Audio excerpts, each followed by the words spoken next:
Sometimes the universe brings people back, not to fix what's broken, but to remind them why it shattered.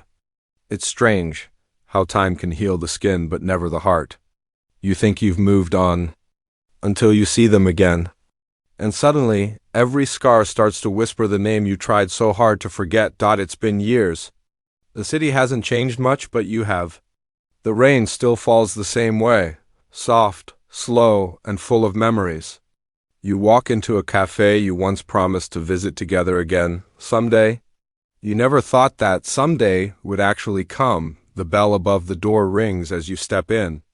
The air smells like old coffee and new beginnings. You scan the room, and there they are. Sitting by the window, the same seat they used to claim every Sunday morning. The same seat where you used to argue, laugh, and dream. They look up. For a second, time stops. You both freeze, like two ghosts suddenly remembering they used to be alive together. There's no smile, no words. Just eyes trying to read years of silence. You walk over. Every step feels heavy. You sit down, careful not to let your hands touch. The sound of rain fills the space between you, safer than words, softer than truth. They say, "You look the same." You want to laugh because you don't. You've both changed. The kind of change that doesn't show on the face, but lives quietly behind the eyes. The waiter places 2 cups of coffee on the table. You both ordered the same thing, without asking, like muscle memory. For a second, you almost forget the years between you. You stare at the coffee.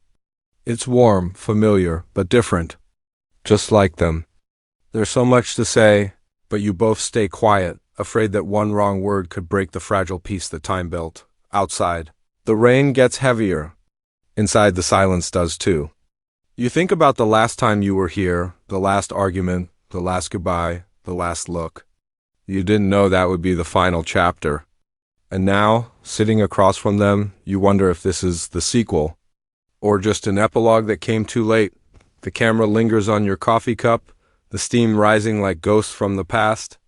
The voiceover fades in, soft, tired, but honest. It's strange how after all these years, some people still feel like home, even when you no longer live there. The first few minutes feel like walking on broken glass, careful, quiet, pretending it doesn't hurt. You both try small talk, but every word sounds borrowed from strangers. You talk about work, life, places you've been, everything except what really matters. It's easier that way. Easier to hide behind polite smiles than face the wreckage between you. They ask about your family. You nod. You ask about theirs. They shrug. The pauses between your sentences grow longer, heavier. The rain outside slows down as if it's listening. You stir your coffee, though it's already cold. They do the same. 2 people mirroring each other like old habits refusing to die. Then, without warning, one sentence slips out. "Do you ever think about us?" The air changes. You both laugh, but it's nervous, the kind that hides tears. They say, "Sometimes, but it feels like a different lifetime." You nod, pretending to agree, but deep down, you know it still feels like yesterday. You remember the fights, not the words, but the silence after them. You remember how both of you waited for the other to say sorry and neither did. Pride had louder voices back then. You both let love starve while feeding your ego. And now, sitting here, you realize, maybe love didn't end. It just ran out of time. They look out the window and say softly, "We were too young to know what forever meant." You want to say, "No, we were just too scared to admit what love costs." But instead you whisper, "Yeah, maybe we were." A small smile crosses their face, the same one that once made you believe in everything. But now it only reminds you of what you lost. The cafe grows quieter. The voices around you blur into static.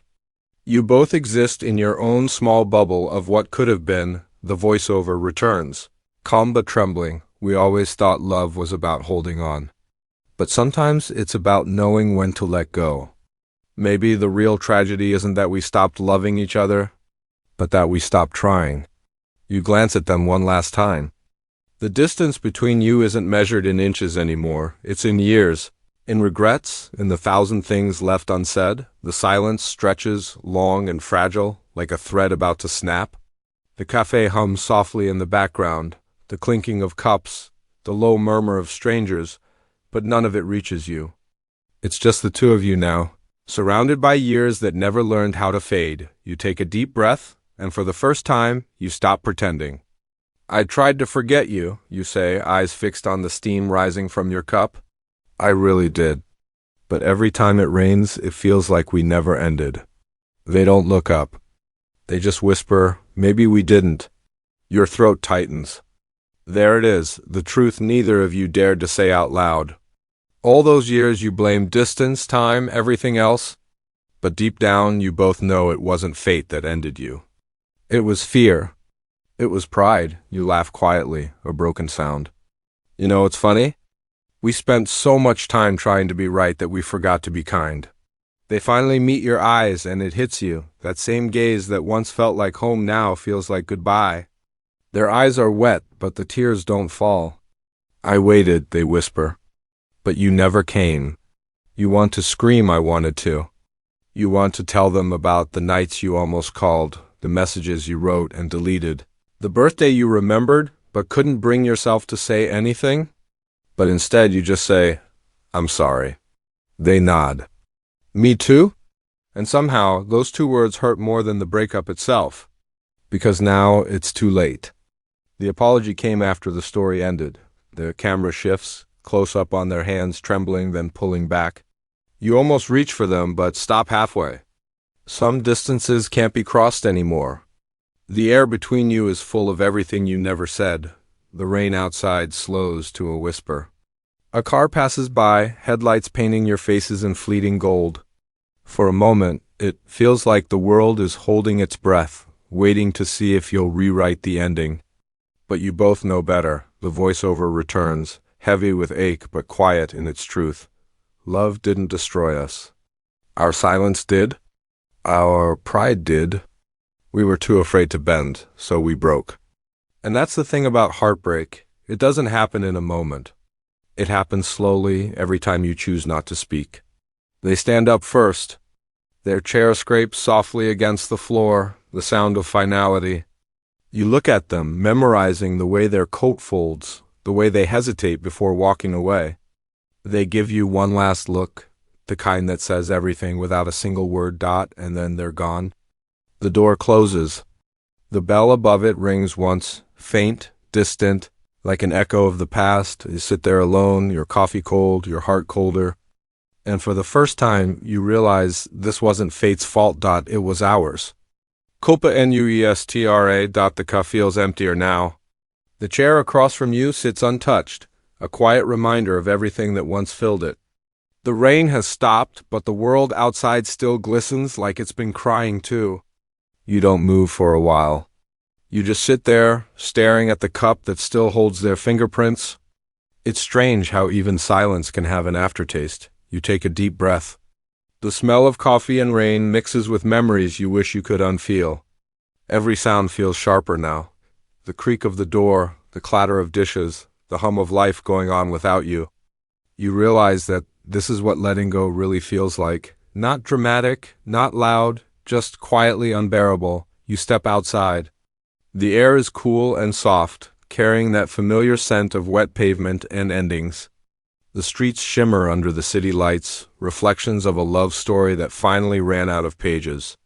You look up, the clouds have begun to clear, revealing small pieces of moonlight. It feels almost cruel how the world keeps moving. Even when your heart doesn't know how to, you replay the last look they gave you, that fragile smile. The one that said, thank you, and I miss you at the same time. You wonder if they'll think about you tonight. Maybe they'll tell someone new about the person who taught them love's first language. And silence is last. You pull out your phone, scroll through old photos you swore you deleted. Laughter frozen in pixels. Hands that once fit perfectly. Promises that didn't survive reality. You want to text them just one more time, but you don't. You finally understand that some goodbyes aren't meant to be undone. As you walk away. Your reflection follows in the puddles, the old you and the new one. Side by side, neither sure who's really winning. Maybe healing isn't about forgetting them. Maybe it's about remembering without breaking. The camera lingers on your footsteps fading into the distance. The world feels quieter, lighter somehow. The storm is over, not outside but inside. The voiceover returns one last time. Soft, steady, and honest. Love doesn't always end with hate. Sometimes it ends with understanding. Sometimes you forgive them. Sometimes you forgive yourself. We wanted forever, but maybe forever was just this one last meeting, one last chance to see what we became. Maybe in another life we'll stay. But in this one, we learn to let go. You turn one last time toward the cafe window. Inside, 2 cups still sit on the table, steam long gone, but memory still alive. A small ray of sunlight slips through the clouds, resting gently on the empty seat. Text fades in on screen. Our fault, Culpa Nuestra. The screen cuts to black. The rain starts again,